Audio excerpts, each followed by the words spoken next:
حضرت عیسیٰ علیہ السلام کا واقعہ بیان کیا جاتا ہے کہ بنی اسرائیل میں ایک شخص تھا جس کی بیوی نہایت حسین تھی، جس پر وہ اسرائیلی فریفتہ تھا۔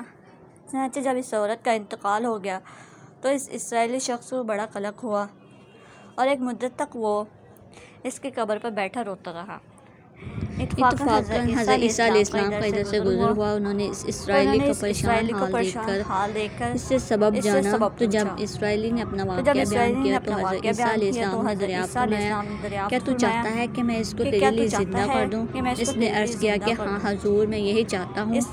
چنانچہ حضرت عیسیٰ علیہ السلام نے اس قبر کے مردے کو آواز دی تو قبر سے ایک حبشی غلام، جس کے ناک کے نتنوں، آنکھ اور جسم کے دوسرے سوراخوں سے آگ کی لپٹیں اٹھ رہی تھیں۔ حضرت عیسیٰ علیہ السلام کو دیکھتے غلام نے کلمہ پڑھا، لا الہ الا اللہ عیسیٰ روح اللہ۔ اسرائیلی نے یہ دیکھ کر عرض کیا، حضور مجھ سے لا الہ الا اللہ عیسی روح اللہ۔ اسرائیلی نے دیکھ کر عرض کیا، حضور مجھ سے غلطی ہو گئی، میری بیوی کی قبر تو دوسری ہے۔ یہ سن کے حضرت عیسیٰ علیہ السلام نے حبشی کو حکم دیا کہ تم اپنی قبر میں واپس ہو جاؤ۔ چنانچہ وہ مردہ ہو کر گر گیا اور اس کی قبر کو مٹی سے چھپا دیا گیا۔ پھر حضرت عیسیٰ علیہ السلام نے اس دوسری قبر کی جانب توجہ فرمائی اور حکم دیا کہ اے صاحب قبر، اللہ کے حکم سے زندہ ہو جانا۔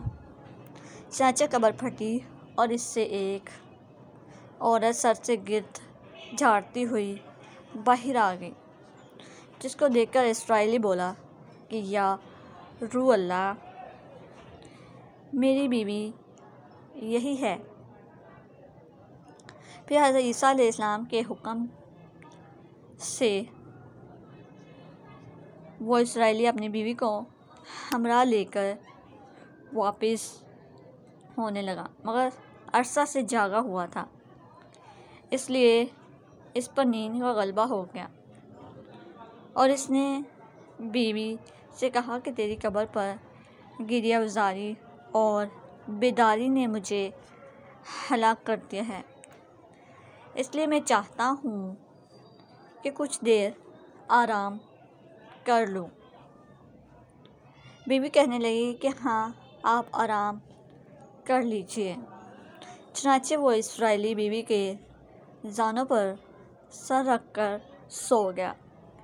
اتنے میں ایک گھوڑے پر سوار ایک شہزادے کا ادھر سے گزر ہوا، جو اپنے زمانے کا یکتا حسین تھا، جس کو دیکھ کر شہزادی اس پر فریفتہ ہو گئی اور اس کا دل قابو میں نہ رہا۔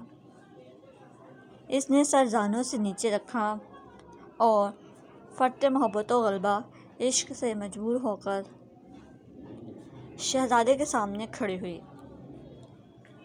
ادھر جیسے ہی شہزادے کی نظر اس پر پڑی، وہ بھی اس کو دیکھ کر اس پر فریفتہ ہو گیا۔ اس عورت کی خواہش پر اس کو اپنے گھوڑے پر بٹھا کر لے گیا۔ چنانچہ اس کے شوہر نے بیدار ہو کر جب اپنی بیوی کو نہ پایا تو نہایت پریشان ہوا اور اس کے ملنے کی تدبیر سوچنے لگا۔ سوچتے سوچتے آخر اس نے نشانِ قدم پر چل کر اپنی بیوی کو تلاش کر لیا، جو شہزادے کے پاس پہنچ چکی تھی۔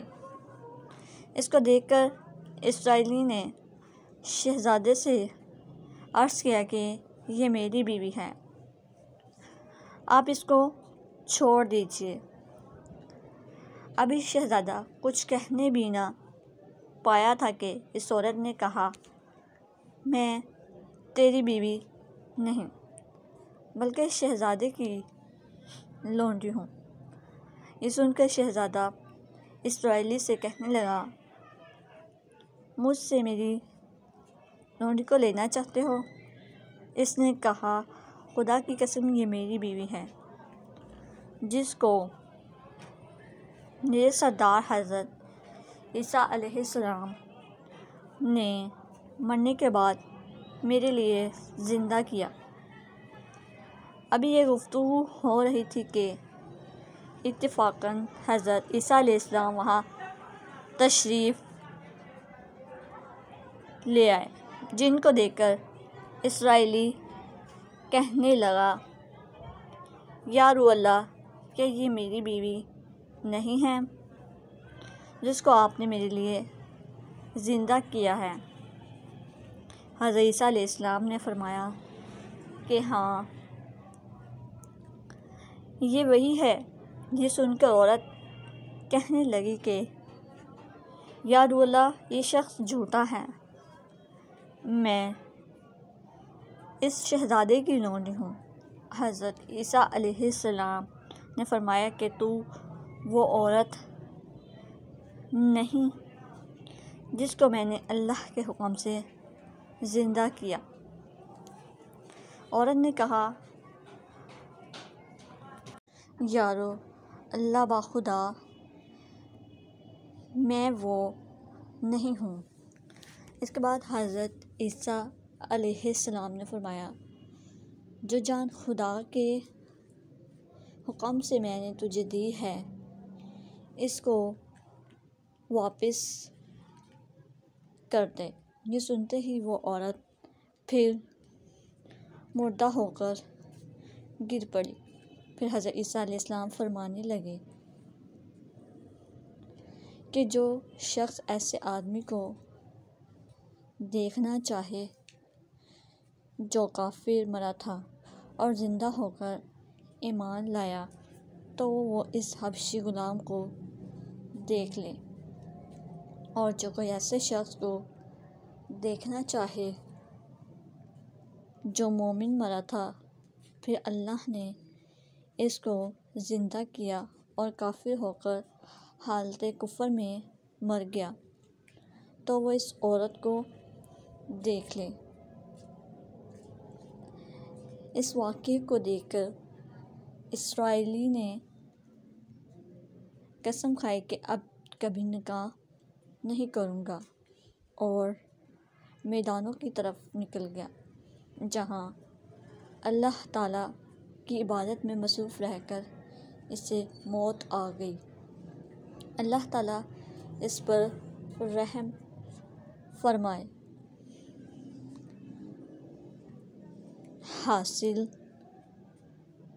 نبی اور رسول کے اقرار اور انکار کا نتیجہ اس حقائق سے ظاہر ہوتا ہے اور سبق ملتا ہے کہ کامیابی اپنے نبی کی اطاعت و محبت سے ہی مل سکتی ہے۔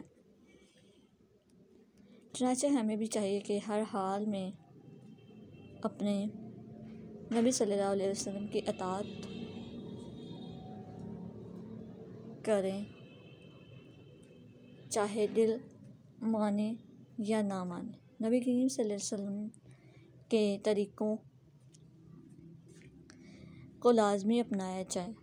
اللہ تعالیٰ اس واقعے سے سبق حاصل کر کے عمل کرنے کی توفیق عطا فرمائے۔ آمین یا رب العالمین۔